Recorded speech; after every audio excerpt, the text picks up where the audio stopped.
അപ്പോൾ നമുക്കിതൊന്ന് വായിച്ചു നോക്കാം. SBI പ്രിലിംസിലെ 2021 ക്വസ്റ്റ്യൻ പേപ്പറിൽ നിന്നും എടുത്തിരിക്കുന്ന ചോദ്യമാണ്. സോ ഞാൻ കഴിഞ്ഞ ലീനിയർ സീറ്റിംഗ് അറേഞ്ച്മെൻറ്റിൻ്റെ സെഷനിൽ പറഞ്ഞതുപോലെ തന്നെ ഇതൊക്കെ പസിൽസ് ആയിട്ടാണ് വരിക കേട്ടോ. എന്ന് വെച്ചാൽ നമ്മളിപ്പം ആ ഒരു എക്സാമ്പിളിൽ കണ്ടതുപോലെ റിയൽ ലൈഫിലും നമുക്ക് രണ്ട് രീതിയിലാണ് സീറ്റിംഗ് അറേഞ്ച്മെൻറ്റിൻ്റെ ചോദ്യങ്ങൾ വരുന്നത്. ഒന്ന്, എല്ലാവരും സർക്കിളിൽ ഉള്ളിലേക്ക് അല്ലെങ്കിൽ ആ ഒരു റൗണ്ട് ടേബിളിന് ചുറ്റും ഇരിക്കുമ്പോൾ മുഖാമുഖം അങ്ങോട്ടും ഇങ്ങോട്ടും. അപ്പോൾ ഇതെങ്ങനെയാണ് നമുക്ക് സോൾവ് ചെയ്യാൻ പറ്റും? സോ നമുക്ക് ഒരു ഡയഗ്രാം വരച്ച് സോൾവ് ചെയ്ത് നോക്കിയാലോ. ഞാനിവിടെ ഒരു സീറ്റിംഗ് അറേഞ്ച്മെൻറ്റിൻ്റെ ചോദ്യം ആയതുകൊണ്ട് ഫസ്റ്റ് നമുക്ക് എന്ത് വേണം? ഒരു സർക്കിൾ വേണം. 6 പേരാണ് ഇരിക്കുന്നത് അല്ലേ. അപ്പോൾ നമ്മുടെ ബാങ്കിങ് എക്സാംസിൽ പുതിയ എക്സാംസ് ഇനിയും വരുന്നുണ്ട്. അതിൽ വളരെ ഇൻറ്റഗ്രൽ ആയിട്ടുള്ളൊരു പാർട്ടാണ് സീറ്റിംഗ് അറേഞ്ച്മെൻറ്റ്. അതിൻ്റെ രണ്ടാം ഭാഗമാണ്. ഹലോ, എല്ലാവർക്കും നമസ്കാരം.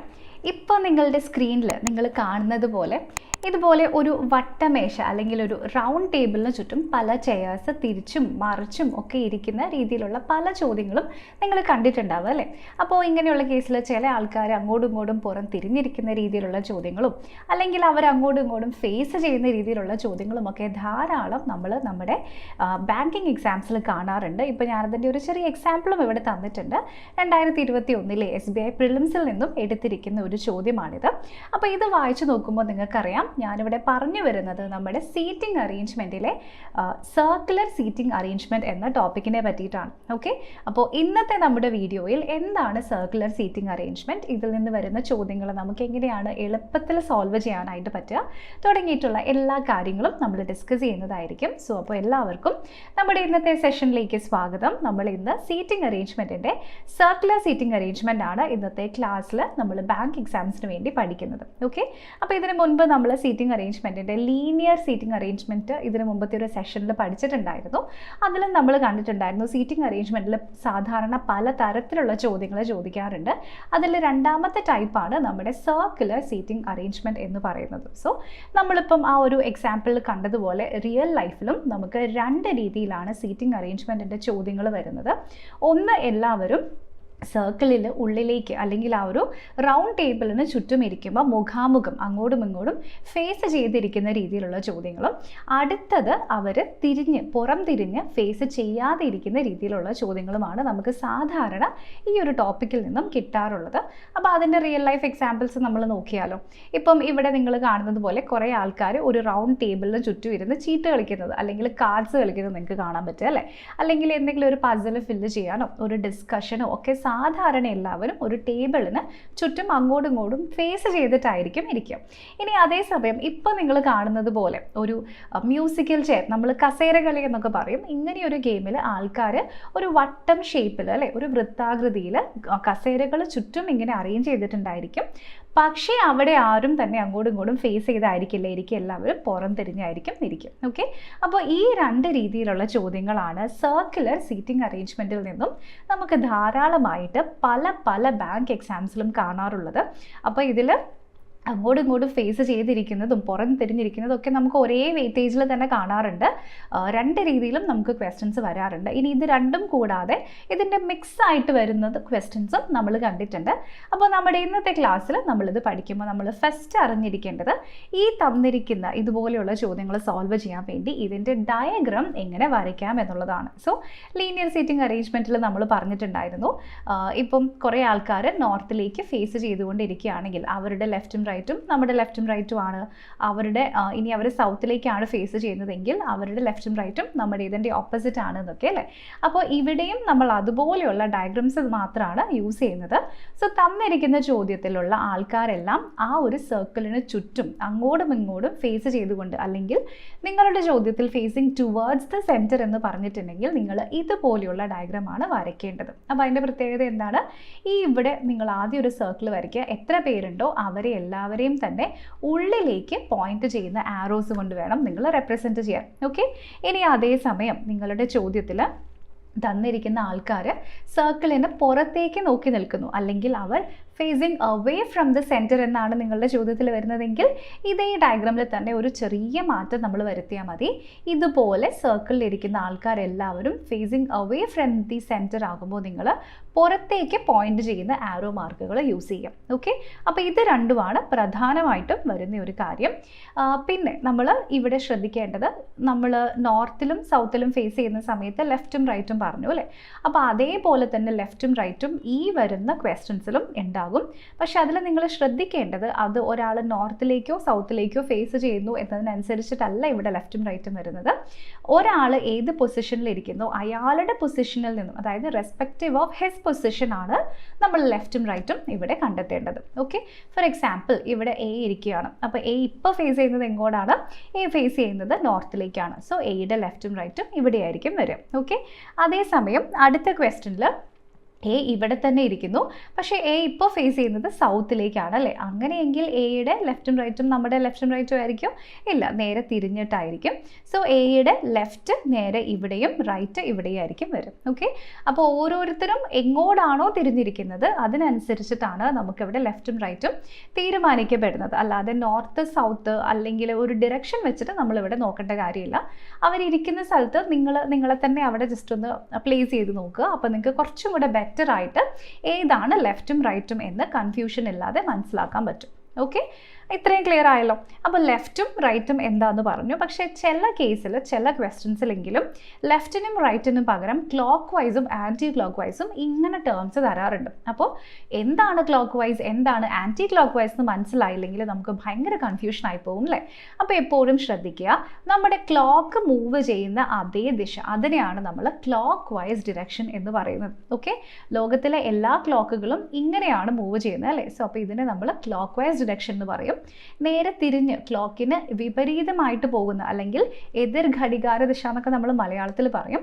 സോ അതിന് തിരിഞ്ഞു പോകുന്നത്, അതിന് വിപരീതമായി പോകുന്നതിനെ നമ്മളെപ്പോഴും ആൻറ്റി ക്ലോക്ക് വൈസ് ആയിട്ട് ആണ് പറയുന്നത്. ഓക്കെ, സോ നമ്മൾ പൊതുവെ ഇപ്പം നോർത്തിലേക്കൊക്കെയാണ് ഫേസ് ചെയ്യുന്നതെങ്കിൽ നമ്മൾ സാധാരണ പറയും ലെഫ്റ്റ് അല്ലെങ്കിൽ ക്ലോക്ക് വൈസ്. ഫോർ എക്സാമ്പിൾ, ഇപ്പോൾ ഒരാൾ നോർത്തിലേക്കാണ് ഫേസ് ചെയ്യുന്നതെങ്കിൽ അയാളുടെ ലെഫ്റ്റ് സൈഡ് ഇവിടെയും റൈറ്റ് സൈഡ് ഇവിടെയാണ്. അപ്പോൾ അയാളുടെ ലെഫ്റ്റിലേക്ക് തിരിയുമ്പോഴാണ് ക്ലോക്ക് വൈസ് ഡിറക്ഷൻ വരുന്നത്. അതുപോലെ റൈറ്റിലേക്ക് തിരിയുമ്പോഴാണ് ആൻറ്റി ക്ലോക്ക് വൈസ് ഡിറക്ഷൻ വരുന്നത്. പക്ഷേ അത് നിങ്ങൾ വെറുതെ ജസ്റ്റ് നിങ്ങൾ വായിച്ചത് കൺഫ്യൂഷൻ ആവേണ്ട കാര്യമില്ല. നിങ്ങൾ ക്ലോക്ക് വൈസ് എന്ന് വെച്ചാൽ ക്ലോക്കിൻ്റെ ദിശ, ആൻറ്റി ക്ലോക്ക് വൈസ് എന്ന് വെച്ചാൽ ക്ലോക്കിൻ്റെ എതിർ ദിശ, അത് മാത്രം ഓർത്തിരുന്നാൽ മതി. ഓക്കെ, അപ്പോൾ ഇത് രണ്ടും കൂടാതെ നമുക്കൊരു എക്സ്ട്രാ ആയിട്ട് വരുന്ന ഒരു കോമ്പിനേഷൻ ടൈപ്പ് ഓഫ് അറേഞ്ച്മെൻറ്റും കൂടി വരാറുണ്ട്. സോ ഫേസിങ് ദ സെൻറ്റർ ഉണ്ടാവാറുണ്ട്, ഫേസിങ് ഔട്ട്സൈഡ് ദ സെൻറ്റർ ഉണ്ടാവാറുണ്ട്. ചില സമയങ്ങളിൽ ഇതിൻ്റെ രണ്ടിൻ്റെയും കോമ്പിനേഷൻ, അതായത് facing inside and outside simultaneously എന്നുള്ള രീതിയിലും നമുക്ക് ചോദ്യങ്ങൾ ഉണ്ടാവാറുണ്ട്. ഓക്കെ, അപ്പോൾ ഇങ്ങനത്തെ ക്വസ്റ്റ്യൻസ് വന്നാൽ നമ്മൾ എക്സ്ട്രാ കെയർഫുൾ ആയിരിക്കണം. കാരണം നമ്മൾ സാധാരണ എല്ലാവരും ഒരേ ദിശയിലേക്ക് വരുമ്പോൾ കിട്ടുന്ന പോലെ ആയിരിക്കില്ല ഈ ക്വസ്റ്റ്യൻസിൻ്റെ സൊല്യൂഷൻ. കുറച്ച് നമ്മൾ ഓരോരുത്തരെയും, അതായത് with respect to every person നമ്മൾ സോൾവ് ചെയ്യേണ്ടതായിട്ട് വരും. ഓക്കെ, ഇത് അത്രയും കോമൺ ആയിട്ട് കാണാറില്ല. ഇൻസൈഡും ഔട്ട്സൈഡുമാണ് സാധാരണ വരാറുള്ളത്. ബാങ്കിങ് എക്സാംസിൽ രണ്ടും കൂടെ വരുന്നത് ഒത്തിരി കാണാറില്ല. പക്ഷേ ഇല്ല എന്നല്ല, വരാറുണ്ട്. പക്ഷേ മറ്റേതിൻ്റെ അത്രയും കോമൺ ആയിട്ട് ഈ ടൈപ്പ് ക്വസ്റ്റ്യൻസ് കാണാറില്ല. ഓക്കെ, അപ്പോൾ അങ്ങനെ വരുന്ന ചോദ്യങ്ങളെ നമ്മൾ എങ്ങനെ റെപ്രസെൻറ്റ് ചെയ്യും? ഫേസിങ് ഇൻസൈഡും ഔട്ട്സൈഡും ഒരേ സമയം വരുന്ന ചോദ്യങ്ങളെ നമുക്ക് എങ്ങനെ സോൾവ് ചെയ്യാൻ പറ്റും? ആരാണോ ഉള്ളിലേക്ക് ഫേസ് ചെയ്യുന്നത് അവരെ നമ്മൾ ഇൻസൈഡ് ആരോ കൊണ്ട് റെപ്രസെൻറ്റ് ചെയ്യണം. ആരാണോ പുറത്തേക്ക് ഫേസ് ചെയ്യുന്നത് അവരെ നമ്മൾ ഔട്ട്സൈഡ് ആരോ കൊണ്ട് റെപ്രസെൻറ്റ് ചെയ്യണം. ഓക്കെ, അപ്പോൾ ഓരോരുത്തരെയും നിങ്ങൾ ഇൻഡിവിജ്വലി കൺസിഡർ ചെയ്തിട്ട് വേണം അവരുടെ ലെഫ്റ്റും റൈറ്റും തീരുമാനിക്കാൻ. ഓക്കെ, അപ്പോൾ ഇത്രയും കാര്യങ്ങളാണ് നമ്മൾ ഈ ഒരു കോൺസെപ്റ്റിൽ ക്ലിയർ ആയിട്ട് മനസ്സിലാക്കാനുള്ളത്. ഇനി നമുക്കൊരു എക്സാമ്പിൾ ചോദ്യം എടുത്തൊന്ന് വർക്കൗട്ട് ചെയ്ത് നോക്കാം. അപ്പോൾ എക്സാമ്പിൾ ചോദ്യം എടുത്ത് കഴിയുമ്പോൾ എങ്ങനെയാണ് ഇങ്ങനെ വരുന്ന ഒരു ചോദ്യം സ്റ്റെപ്പ് ബൈ സ്റ്റെപ്പായിട്ട് സോൾവ് ചെയ്യാമെന്ന് ഞാൻ നിങ്ങൾക്ക് പറഞ്ഞു തരാം. അതിനുശേഷം നമുക്ക് പ്രീവിയസ് ഇയർ ക്വസ്റ്റ്യനും കൂടെ ഡിസ്കസ് ചെയ്ത് നോക്കാം. ഓക്കെ, അപ്പോൾ ഇവിടെ തന്നിരിക്കുന്നു 6 classmates PQRST and U are sitting in a circular table facing the center. 6 classmates, പേര് PQRSTU എന്ന് പറയുന്നവർ ഒരു സർക്കിളിന് ചുറ്റും സർക്കിള് ഫേസ് ചെയ്തുകൊണ്ടിരിക്കുന്നു. അപ്പോൾ ഇനി ഈ ക്വസ്റ്റനിൽ തന്നിട്ടുണ്ട് ഓൾറെഡി ഫേസിങ് ദ സെൻറ്റർ. എല്ലാ ക്വസ്റ്റനിലും ചിലപ്പം അങ്ങനെ തരണമെന്നുണ്ടോ? ഇല്ല, നിർബന്ധമില്ല. സോ നമ്മൾ ലീനിയർ സീറ്റിംഗ് അറേഞ്ച്മെൻറ്റ് പഠിച്ച സമയത്ത് പറഞ്ഞിട്ടുണ്ടായിരുന്നു, ഇൻ കേസ് നിങ്ങളുടെ ചോദ്യത്തിൽ അവർ എങ്ങോട്ടാണ് ഫേസ് ചെയ്യുന്നത് എന്ന് പറഞ്ഞിട്ടില്ലെങ്കിൽ നിങ്ങൾക്ക് ബൈ ഡിഫോൾട്ടായിട്ട് നോർത്ത് ഡിറക്ഷൻ സെലക്ട് ചെയ്യാം എന്നല്ലേ. അപ്പോൾ ഇവിടെയും നിങ്ങൾക്ക് അതുപോലെ ഒരു ആപ്ലിക്കേഷൻ ചെയ്യാം. സോ നിങ്ങൾക്ക് തന്നിരിക്കുന്ന ഡിറക്ഷൻ ഏതാണെന്ന് വ്യക്തമായിട്ട് ചോദ്യത്തിൽ ഇല്ല എന്നുണ്ടെങ്കിൽ ഡീഫോൾട്ടായിട്ട് നിങ്ങൾക്ക് facing towards the centre select ചെയ്യാവുന്നതാണ്. ഓക്കെ, സോ അപ്പോൾ ഇത് എപ്പോഴും ഓർക്കുക. സോ ടുവേർഡ്സ് ദി സെൻറ്റർ ആണ് ഇതിൻ്റെ ഡീഫോൾട്ട് ഡിറക്ഷൻ. ക്വസ്റ്റനിൽ മെൻഷൻ ചെയ്തിട്ടില്ല എന്നുണ്ടെങ്കിൽ മാത്രം കേട്ടോ. മെൻഷൻ ചെയ്തിട്ടുണ്ടെങ്കിൽ അത് നിങ്ങൾ ഫോളോ ചെയ്യണം. ഓക്കെ, ഇനി നമുക്ക് ക്ലൂകൾ വായിക്കാം. S is to the right of T, R is between P and Q, U is between T and P, all the 6 classmates facing the centre. അപ്പോൾ ഇതെങ്ങനെയാണ് നമുക്ക് സോൾവ് ചെയ്യാൻ പറ്റും? സോ നമുക്ക് ഒരു ഡയഗ്രാം വരച്ച് സോൾവ് ചെയ്ത് നോക്കിയാലോ. ഞാനിവിടെ ഒരു സീറ്റിംഗ് അറേഞ്ച്മെൻറ്റിൻ്റെ ചോദ്യം ആയതുകൊണ്ട് ഫസ്റ്റ് നമുക്ക് എന്ത് വേണം? ഒരു സർക്കിൾ വേണം. 6 പേരാണ് ഇരിക്കുന്നത് അല്ലേ. ഇവർ ഫേസിങ് ടുവേർഡ്സ് ദി സെൻറ്റർ ആണ്. ഒന്നാമത്തെ ആൾ, രണ്ടാമത്തെ ആൾ, മൂന്നാമത്തെ ആൾ, നാലാമത്തെ ആൾ. ഓക്കെ, ഇനി 6 പേരുണ്ട്. സോ 6 പേരെ നമുക്ക് ഇവിടേക്ക് വെക്കാം. ക്ലിയർ ആയല്ലോ. ഇനി നമ്മുടെ ക്ലൂസ് ഓരോന്നായിട്ട് വായിക്കാം. S is to the right of T, S ഇരിക്കുന്നത് ടിയുടെ റൈറ്റ് സൈഡിലാണ്. അപ്പോൾ ഞാനിപ്പം തൽക്കാലം എസ്സിനെ ഇവിടെ വെച്ചു. എസ് അപ്പോൾ ടിയുടെ റൈറ്റിലാണെങ്കിൽ എസിൻ്റെ ലെഫ്റ്റിൽ ടി വരും, ടി ഇവിടെ നിൽക്കും. അപ്പോൾ ചിലപ്പം ഈ ഒരു കോൺസെപ്റ്റ് ആദ്യമായിട്ട് പഠിക്കുന്നവരോ അല്ലെങ്കിൽ ഇങ്ങനത്തെ ചോദ്യങ്ങൾ ആദ്യമായിട്ട് സോൾവ് ചെയ്യുന്നവരോ ആണ് നിങ്ങളെങ്കിൽ നിങ്ങൾക്ക് ചിലപ്പോൾ ഒരു ഡൗട്ട് വരും, എസ്സിനെ ഇവിടെ വെച്ചതുകൊണ്ട് ഇങ്ങനെ നമുക്ക് ഡയഗ്രാം കിട്ടും, എസ് ഇനി വേറെ പ്ലേസിലാണ് ഇരിക്കുന്നതെങ്കിലോ അപ്പോൾ നമുക്ക് ക്വസ്റ്റ്യൻ്റെ ആൻസർ കറക്റ്റ് തന്നെ കിട്ടുമെന്നല്ലേ. ചിലപ്പം ആർക്കെങ്കിലും ഒരു ഡൗട്ട് ഉണ്ടാകും. അതുകൊണ്ട് നമുക്കൊരു കാര്യം ചെയ്യാം, ഒരു ഡയഗ്രാം കൂടി നമുക്ക് പാരലലി വരച്ചു പോകാം. എന്നിട്ട് രണ്ടും നമുക്ക് ഒരുപോലെ സോൾവ് ചെയ്യാം. എന്നിട്ട് ആൻസറിൽ എന്ത് ഡിഫറൻസ് ആണ് വരുന്നത് നമുക്ക് ജസ്റ്റ് ഒന്ന് ആനലൈസ് ചെയ്ത് നോക്കാം. ഓക്കെ, അപ്പോൾ ഇവിടെ ഞാനിപ്പോൾ വരച്ചതുപോലെ തന്നെയുള്ള ഒരു ഡയഗ്രാം ഞാനിവിടെ എക്സ്ട്രാ വരയ്ക്കുന്നുണ്ട്. ഇത് നിങ്ങൾ ആക്ച്വലി ക്വസ്റ്റ്യൻ സോൾവ് ചെയ്യുമ്പോൾ ആവശ്യമില്ല കേട്ടോ. ഇത് ഫസ്റ്റ് ടൈം സോൾവ് ചെയ്യുന്നവർക്ക് വേണ്ടി മനസ്സിലാക്കാൻ വേണ്ടി നമ്മൾ എടുക്കുന്നു എന്ന് മാത്രമേ ഉള്ളൂ. ഓക്കെ, അപ്പോൾ ഈ ഡയഗ്രാമിൽ എസ്സിന് ഇവിടെ വെച്ചു. നമുക്ക് ഇപ്പോഴത്തെ ഡയഗ്രാമിൽ മേ ബി എസ്സിന് ഇവിടേക്ക് വെച്ചേക്കാം.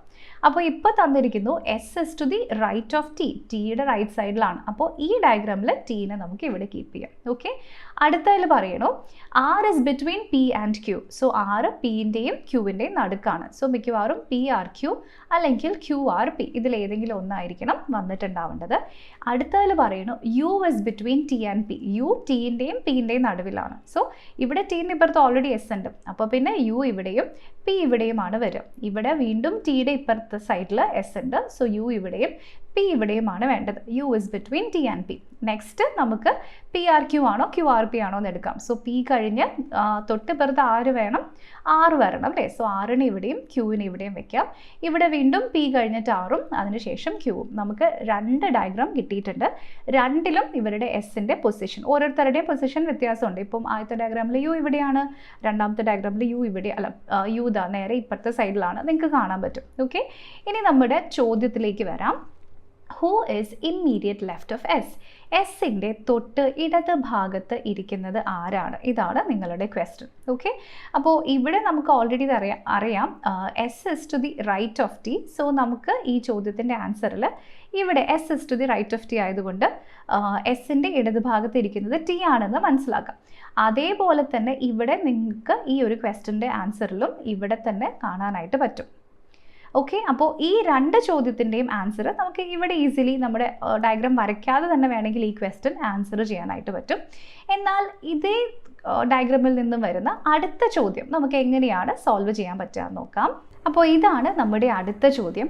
Who is immediate left of Q, ക്യൂവിൻ്റെ തൊട്ട് ഇടതുവശത്തിരിക്കുന്ന ആൾ ആരാണ്? അപ്പോൾ ഈ ഡയഗ്രാമിൽ ക്യൂ ഇവിടെയാണ്, ക്യൂവിൻ്റെ ഇടതുവശത്തിരിക്കുന്ന ആൾ ആരാണ്? എസ് ആണ്. ഇനി അപ്പുറത്തെ ഡയഗ്രാമിൽ നോക്കിയാലോ, അവിടെയും ക്യൂവിൻ്റെ ഇടതുവശത്തിരിക്കുന്ന ആൾ എസ് ആണ് അല്ലേ. അപ്പോൾ 2 ഡയഗ്രാമിലും ക്യൂവിൻ്റെ ഇടതുവശത്തിരിക്കുന്ന ആൾ ഇവിടെ എസ് ആണ്. അപ്പോൾ എങ്ങനെയാണ് നമ്മൾ രണ്ട് ഡിഫറെൻറ്റ് പൊസിഷൻസ് എടുത്തപ്പോഴും രണ്ട് ഡയഗ്രാമിലും ഒരുപോലെ ആൾക്കാരിരുന്ന് ഒരുപോലെ ആൻസർ കിട്ടിയിട്ടുണ്ടാവുക. അപ്പോൾ നിങ്ങൾ ശ്രദ്ധിക്കുക, നിങ്ങൾ എക്സാമിന് ഈ ഒരു ക്വസ്റ്റ്യൻ സോൾവ് ചെയ്യുന്ന സമയത്ത് നിങ്ങൾ ആദ്യത്തെ ആളെ എവിടെ പ്ലേസ് ചെയ്താലും അതിനനുസരിച്ചിട്ടാണ് നിങ്ങൾ ബാക്കിയുള്ള ആൾക്കാരെ അറേഞ്ച് ചെയ്യുന്നത്. സോ ഇവിടെ നിങ്ങൾ എസ്സിനെ എടുത്തു. സോ എസ് കഴിഞ്ഞ് പിന്നെ ആര് വന്നു? ടി വന്നു, യു വന്നു, പി വന്നു, ആർ വന്നു, ക്യൂ വന്നു. ഇവിടെ നിങ്ങൾ വീണ്ടും എസ്സിനെ എടുത്തു. ആ ഡയഗ്രാമിലും എസ് കഴിഞ്ഞ് T, U, P, R and Q തന്നെയാണ് വന്നിരിക്കുന്നത്. പക്ഷേ ഇവിടെ നമ്മൾ എസ്സിനെ ജസ്റ്റ് ഇങ്ങോട്ട് ഒരു റൗണ്ട് ഷിഫ്റ്റ് ചെയ്തപ്പം എല്ലാവരുടെയും സ്ഥാനം ഒരു റൗണ്ട് ഷിഫ്റ്റ് ചെയ്തു എന്ന് മാത്രമേ ഉള്ളൂ. ഓക്കെ, അപ്പോൾ മുകളിലുണ്ടായിരുന്ന ടി നേരെ താഴെ എത്തി, ഇവിടെ ഉണ്ടായിരുന്ന യു നേരെ ഇപ്പുറത്തെ സൈഡിലേക്ക് എത്തി. ഓക്കെ, സോ ഇവിടെ ഇതുപോലത്തെ ചോദ്യങ്ങൾ വരുമ്പോൾ നിങ്ങൾക്ക് ആരിൽ നിന്ന് വേണമെങ്കിലും എവിടെ നിന്ന് വേണമെങ്കിലും സ്റ്റാർട്ട് ചെയ്യാം. അതിനൊരു പ്രശ്നമില്ല, നിങ്ങൾക്ക് കിട്ടുന്ന ആൻസർ സെയിം ആയിരിക്കും. ഓക്കെ, അപ്പോൾ അത് മനസ്സിലാക്കി തരാൻ വേണ്ടിയാണ് നമ്മളിവിടെ രണ്ട് ഡയഗ്രാം എടുത്ത് സോൾവ് ചെയ്തത്. ഓക്കെ, ക്ലിയർ ആയല്ലോ? അപ്പോൾ ഇനി നമ്മൾ ചെയ്യാൻ പോകുന്നത് നമ്മുടെ ആദ്യം തുടക്കത്തിൽ ഞാൻ കാണിച്ച ഒരു പ്രീവിയസ് ഇയർ ക്വസ്റ്റൻ ഉണ്ടായിരുന്നു അല്ലേ? അപ്പോൾ ആ പ്രീവിയസ് ഇയർ ക്വസ്റ്റൻ ഇവിടെ സോൾവ് ചെയ്യാനായിട്ട് പോവാണ്. അപ്പോൾ നമുക്കിതൊന്ന് വായിച്ചു നോക്കാം. SBI പ്രിലിംസിലെ 2021 ക്വസ്റ്റൻ പേപ്പറിൽ നിന്നും എടുത്തിരിക്കുന്ന ചോദ്യമാണ്. സോ ഞാൻ കഴിഞ്ഞ ലീനിയർ സീറ്റിംഗ് അറേഞ്ച്മെൻറ്റിൻ്റെ സെഷനിൽ പറഞ്ഞതുപോലെ തന്നെ ഇതൊക്കെ പസിൽസ് ആയിട്ടാണ് വരിക കേട്ടോ. എന്ന് വെച്ചാൽ ഒരു ക്വസ്റ്റൻ മാത്രമല്ല, ഇപ്പം ഇതിൻ്റെ ഡയഗ്രാം ഉപയോഗിച്ച് മിനിമം 4 ക്വസ്റ്റൻസ് നിങ്ങൾക്ക് സോൾവ് ചെയ്യാനുണ്ടാകും. അപ്പോൾ ഈ ക്വസ്റ്റൻ സോൾവ് ചെയ്യാൻ നിങ്ങൾ 2.5 മിനിറ്റ് എടുത്താലും പ്രശ്നമല്ല. ഈക്വലി നിങ്ങൾ ഡിവൈഡ് ചെയ്താൽ ഒരു ക്വസ്റ്റൻ 30 സെക്കൻഡിൽ സോൾവ് ചെയ്യുന്നത് പോലെ നിങ്ങൾക്ക് മനസ്സിലാക്കാൻ പറ്റും. ഓക്കെ, അപ്പോൾ ഇത്തരത്തിലുള്ളൊരു പസിലാണ് ഇവിടെയും എടുത്തിരിക്കുന്നത്. നമുക്ക് ഈ ക്വസ്റ്റൻ വായിച്ചു നോക്കാം. ZY, X, W, V, U, T and S are 8 friends sitting in a circle facing the center. So 8 friends ഉണ്ട് ഇവിടെ. അവർ ഒരു സർക്കിളിന് ചുറ്റും ഇരിക്കുന്നു. അവർ ഫേസ് ചെയ്യുന്ന ഡിറക്ഷൻ സെൻറ്റർ ആണെന്ന് ഇവിടെ വ്യക്തമായിട്ട് പറഞ്ഞിട്ടുണ്ട്. ഓക്കെ, അപ്പോൾ നമ്മൾ ഫസ്റ്റ് എന്താ ചെയ്യേണ്ടത്? ഫേസിങ് ടുവേർഡ്സ് ദി സെൻറ്റർ ഒരു ഡയഗ്രാം വരയ്ക്കാം. ഓക്കെ, സോ 1, 2, 3, 4, 5, 6, 7, 8 8 പേര് നമ്മൾ ഇവിടേക്ക് വരയ്ക്കുക. ഇനി നമ്മുടെ ഫസ്റ്റത്തെ ക്ലൂ വായിച്ചു നോക്കാം.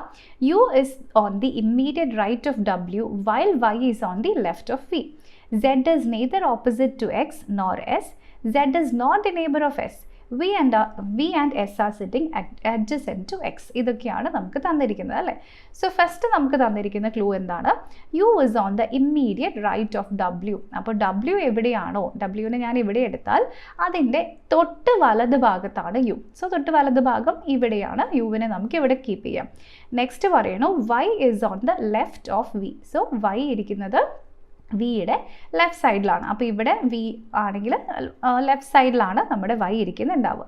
അടുത്തതിൽ പറയണു Z is neither sitting opposite X or S.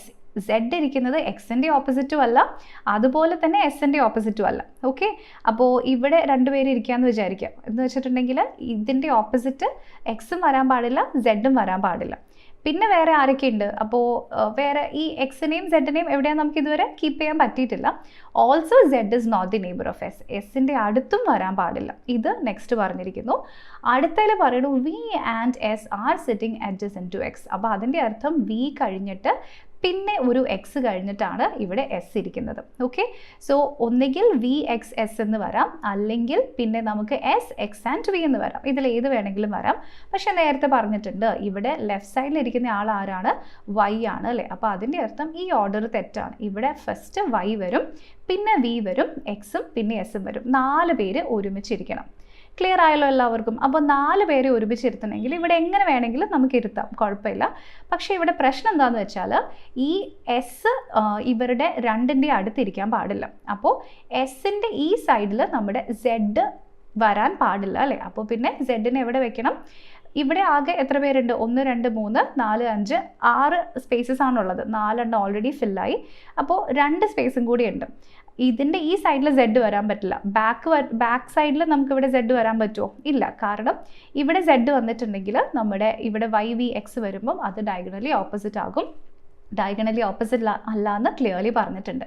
അപ്പോൾ പിന്നെ എന്താ വഴിയുള്ളത്? വൈനെ ഇവിടെ വെക്കുക, വി ഇവിടെ വെക്കുക, എക്സ് ഇവിടെ വെക്കുക, എസ് ഇവിടെ വെക്കുക. എന്നിട്ട് ഇവിടെ അടുത്ത സെഡ് വരാൻ പാടില്ലാത്തത് കാരണം ഇപ്പുറത്തെ സൈഡിൽ നമുക്ക് സെഡിനെ വെക്കാം. ഓക്കെ, അങ്ങനെ വരുമ്പോൾ ഇവിടെ എക്സിൻ്റെ ഓപ്പോസിറ്റ് സെഡ് വരില്ല, എസിൻ്റെ ഓപ്പോസിറ്റും വരില്ല, പകരം വിയുടെ ഓപ്പോസിറ്റ് ആണ് വരുന്നത്. അപ്പോൾ നമ്മളിവിടെ മെൻഷൻ ചെയ്യാത്ത ആളാണ് ടീനെ നമുക്ക് ഇവിടേക്കും വെക്കാം. അപ്പോൾ ഇതാണ് നമ്മുടെ ഫൈനൽ ഡയഗ്രാം. ഓക്കെ, അപ്പോൾ എല്ലാ കണ്ടീഷൻസും നമ്മളിവിടെ സാറ്റിസ്ഫൈ ചെയ്തുകൊണ്ട് കിട്ടിയിരിക്കുന്ന ഡയഗ്രമാണിത്.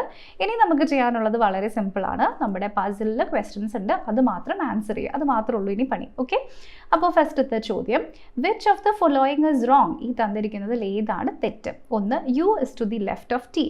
ടീൻ്റെ ലെഫ്റ്റ് സൈഡിലാണ് യു ആണോ? അല്ല, അവർ തമ്മിൽ ഒരു ബന്ധവുമില്ല. ഓക്കെ, ഇമ്മീഡിയറ്റ് ലെഫ്റ്റ് അല്ല.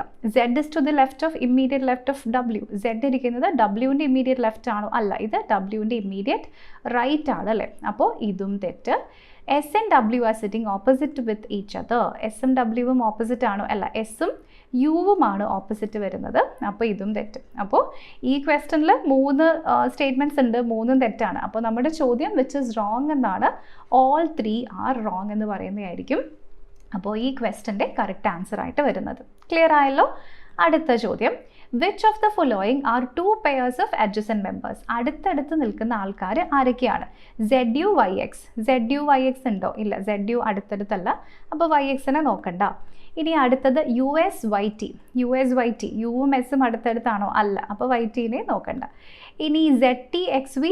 സെഡ് ടി എക്സ് വി ഇത് രണ്ടും അടുത്തടുത്താണ്. സെഡ് ടിയും അടുത്തടുത്താണ്, എക്സും വിയും അടുത്തടുത്താണ്. സോ ഇത് കറക്റ്റാണ്. അപ്പോൾ മൂന്നാമത്തതാണ് ഈ ക്വസ്റ്റൻ്റെ കറക്റ്റ് ആൻസർ ആയിട്ട് വരുന്നത്. ഓക്കെ, വീണ്ടും അടുത്ത ചോദ്യം, what is the position of T? ടിയുടെ പൊസിഷൻ എവിടെയാണ്? ടിയുടെ പൊസിഷൻ എവിടെയാണ്? എസിൻ്റെയും സെഡിൻ്റെയും നടുക്കാണ്. അപ്പോൾ അതിനെപ്പറ്റി എന്തെങ്കിലും ഉണ്ടോ നോക്കിക്കേ. Position of T, fourth to the left of U ആണ് ഫസ്റ്റ് തന്നിരിക്കുന്നത്. Fourth to the left of U ആണോ? അല്ല, ഫോർത്ത് ടു ദി റൈറ്റ് ആണ് അല്ലേ? ടിയുടെ പൊസിഷൻ ഇസ്, 1 സെക്കൻഡ്, ടിയുടെ ക്വസ്റ്റൻ എന്താണ്? Fourth to the left of U എന്നാണ് ഫസ്റ്റ് തന്നിരിക്കുന്നത്.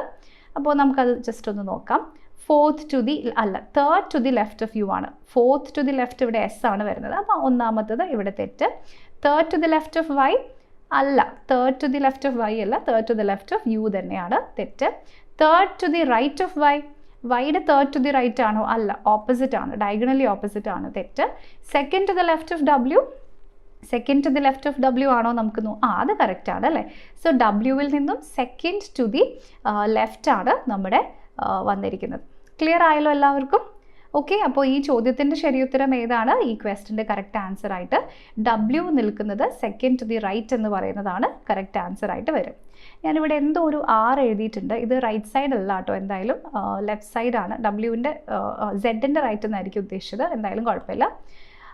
സോ ഇവിടെ ഈ ക്വസ്റ്റൻ്റെ ശരിയുത്തരം ഓപ്ഷൻ നമ്പർ ഡി ആണ് കറക്റ്റ് ആൻസർ ആയിട്ട് വരുന്നത്. ഓക്കെ, ഇനി വീണ്ടും which of the following is or are correct? ഈ തന്നിരിക്കുന്നതിൽ ഏതൊക്കെയാണ് ശരി?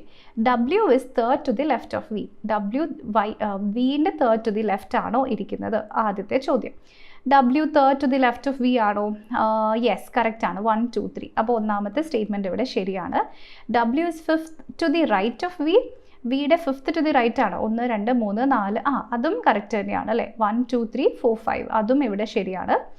Z and U are adjacent to each other. Z and U adjacent to each other ആണോ? അല്ല, അവരുടെ നടുക്ക് ഇവിടെ W ഉണ്ട്, അപ്പോൾ adjacent അല്ല. അപ്പോൾ ഇതിൻ്റെ ആൻസർ ഏതാ വരിക? ആദ്യത്തെ 2 മാത്രമാണ് ഇവിടെ കറക്റ്റ് വരുന്നുള്ളൂ. So only 1, only 2, only 3, only 1 and 2. Option number ഡിയിലാണ്. സോ ഓപ്ഷൻ നമ്പർ ഡി ആണ് ഈ ക്വസ്റ്റൻ്റെ കറക്റ്റ് ആൻസർ ആയിട്ട് നമുക്കിവിടേക്ക് വരുന്നത്. ഓക്കെ, അപ്പോൾ ഈ ക്വസ്റ്റനും എല്ലാവർക്കും ക്ലിയർ ആയല്ലോ. ഇനി വീണ്ടും ഇതേ പസിലിൽ നിന്നുമുള്ള ഒരു ക്വസ്റ്റൻ കൂടി എടുത്തിട്ടുണ്ട്. If Z and V interchange places and so do U and S, then എന്താണ് ഇവിടെ സംഭവിക്കാൻ പോകുന്നത്? സെഡും വിയും അവരുടെ പൊസിഷൻസ് ഇൻ്റർചേഞ്ച് ചെയ്യുന്നു. ഓൾസോ യുവും എസും സെഡും വിയും ആണ്, സെഡും വിയും ഇൻ്റർചേഞ്ച് ചെയ്യുന്നു, യുവും എസും ഇൻ്റർചേഞ്ച് ചെയ്യുന്നു. അങ്ങനെയെങ്കിൽ ഇതിൽ ഏതാണ് കറക്റ്റ്? ഓക്കെ, അപ്പോൾ നിങ്ങൾ എന്താ ചെയ്യേണ്ടത്? ഈ ക്വസ്റ്റൻ ഹോംവർക്ക് ക്വസ്റ്റൻ ആയിട്ട് വർക്ക്ഔട്ട് ചെയ്യുക. നമ്മൾ ഡയഗ്രാം ഒക്കെ വരച്ചിട്ടുണ്ട്. ഡയഗ്രാം ഒന്നും ആരും വരച്ച് കഷ്ടപ്പെടേണ്ട. ഈ വരുന്ന ചേഞ്ചസ് ഇതിലൊന്ന് വരുത്തി നോക്കുക, പറഞ്ഞ ചേഞ്ചസ് വരുത്തി നോക്കുക. എന്നിട്ട് നിങ്ങൾക്ക് ഏതാണോ ആൻസർ കിട്ടുന്നത് അത് നമ്മുടെ കോമൻസിൽ മറക്കാതെ അപ്ഡേറ്റ് ചെയ്യും. ഓക്കെ, അപ്പോൾ നമ്മുടെ ബാങ്കിങ് എക്സാംസിൽ പുതിയ എക്സാംസ് ഇനിയും വരുന്നുണ്ട്. അതിലെ വളരെ ഇൻറ്റഗ്രൽ ആയിട്ടുള്ളൊരു പാർട്ടാണ് സീറ്റിംഗ് അറേഞ്ച്മെൻറ്റ്. അതിൻ്റെ 2ാം ഭാഗമാണ് സർക്കുലർ സീറ്റിംഗ് അറേഞ്ച്മെൻറ്റ് നമ്മൾ ഇന്നിവിടെ സോൾവ് ചെയ്തത്. അപ്പോൾ ഇതിനെ പറ്റിയിട്ടുള്ള ഡീറ്റെയിൽഡ് ആയിട്ടുള്ള കൂടുതൽ ഡീറ്റെയിൽഡ് വീഡിയോസ് എന്ന് വെച്ചാൽ ബേസിക് കോൺസെപ്റ്റ്സ് മുതൽ നിങ്ങൾക്ക് സോൾവ്ഡ് എക്സാമ്പിൾസും അതിൻ്റെ കൂടെ ലേറ്റസ്റ്റ് പ്രീവിയസ് ഇയർ ക്വസ്റ്റ്യൻസും വരെ വർക്കൗട്ട് ചെയ്യുന്ന വീഡിയോസൊക്കെ നമ്മുടെ കോഴ്സസിൽ അവൈലബിൾ ആണ്. സോ അതിനുവേണ്ടി ബാങ്കിങ് കോഴ്സസിനെ പറ്റി കൂടുതൽ അറിയാൻ താല്പര്യമുണ്ടെങ്കിൽ ഈ വീഡിയോയുടെ ഡിസ്ക്രിപ്ഷനിൽ നമ്മളൊരു ഗൂഗിൾ ഫോം കൊടുക്കുന്നുണ്ട്. അതിൽ നിങ്ങളുടെ എന്താണോ നിങ്ങൾക്ക് അറിയാൻ താല്പര്യം ആ കാര്യം എഴുതി ചോദിച്ചാൽ നമ്മുടെ അക്കാഡമിക് കൗൺസിലർ നിങ്ങളെ അങ്ങോട്ട് കോൺടാക്റ്റ് ചെയ്യുന്നതായിരിക്കും. അപ്പോൾ റെക്കോർഡ് ക്ലാസ്സസിൻ്റെ കൂടെ ഡെയിലി ലൈവ് ക്ലാസ്സസും മോക്ക് ടെസ്റ്റുകളും ക്വിസുകളും ഒക്കെ നമ്മുടെ എൻട്രി ആപ്പിൽ അവൈലബിൾ ആണ്. ടീച്ചേഴ്സിൻ്റെ ഹാൻഡ് റിട്ടൺ നോട്ട്സ് അടക്കമുള്ള മെറ്റീരിയൽസ് നിങ്ങൾക്ക് കിട്ടുന്നതായിരിക്കും. ഓക്കെ, അപ്പോൾ ഇതുപോലെയുള്ള വീഡിയോസ് നിങ്ങൾക്ക് ഇനിയും കൂടുതൽ കാണാൻ താല്പര്യമുണ്ടെന്നുണ്ടെങ്കിൽ തീർച്ചയായും കോമൻസിലൂടെ നമ്മൾ എഴുതി അറിയിക്കുക. വീഡിയോയെ പറ്റിയിട്ടുള്ള അഭിപ്രായങ്ങളും നിങ്ങളുടെ നിർദ്ദേശങ്ങളും വീണ്ടും എഴുതി അറിയിക്കുക. സോ നിങ്ങൾക്കത് യൂസ്ഫുൾ ആയെന്ന് തോന്നിയിട്ടുണ്ടെങ്കിൽ ഇതിൻ്റെ നെക്സ്റ്റ് പാർട്ട് അടുത്ത വീഡിയോ ആയിട്ട് വീണ്ടും വരും. അപ്പോൾ അതിൽ കറക്റ്റ് സമയത്ത് തന്നെ നിങ്ങൾക്ക് അത് കാണാൻ വേണ്ടി നമ്മുടെ ചാനൽ സബ്സ്ക്രൈബ് ചെയ്യാത്തവർ എത്രയും പെട്ടെന്ന് സബ്സ്ക്രൈബ് ചെയ്യും. Okay, so thank you so much for watching. അടുത്ത വീഡിയോയിൽ നമുക്ക് വീണ്ടും കാണാം.